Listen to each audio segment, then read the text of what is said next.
உங்களோட ஜேர்னில உங்களோட toughest point அப்படின்னு ஒன்று, if you can share. Yeah, losing my mom.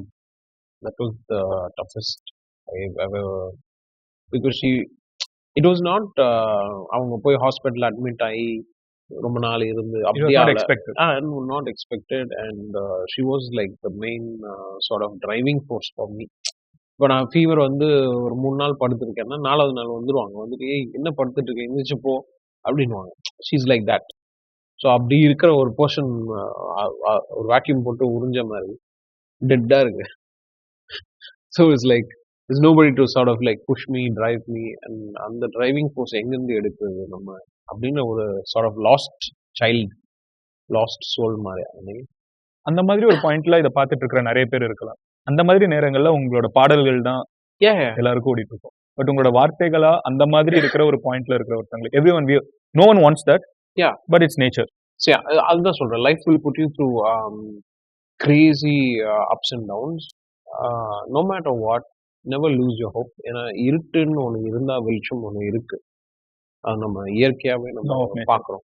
So when you're going through a tough phase, definitely there is light to it that you're going to face.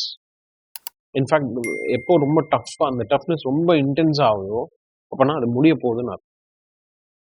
எப்பவுமே ஒன்று இறுக்கி இன்னும் ரொம்ப டைட்டாக இருக்குதுன்னா அப்போ முடிய போகுதுன்னு தான் அர்த்தம். ஏன்னா அது எப்பவுமே அப்படியே இருக்கிட்டே இருக்க முடியாது. இந்தன்னு சொல்லிட்டீங்க.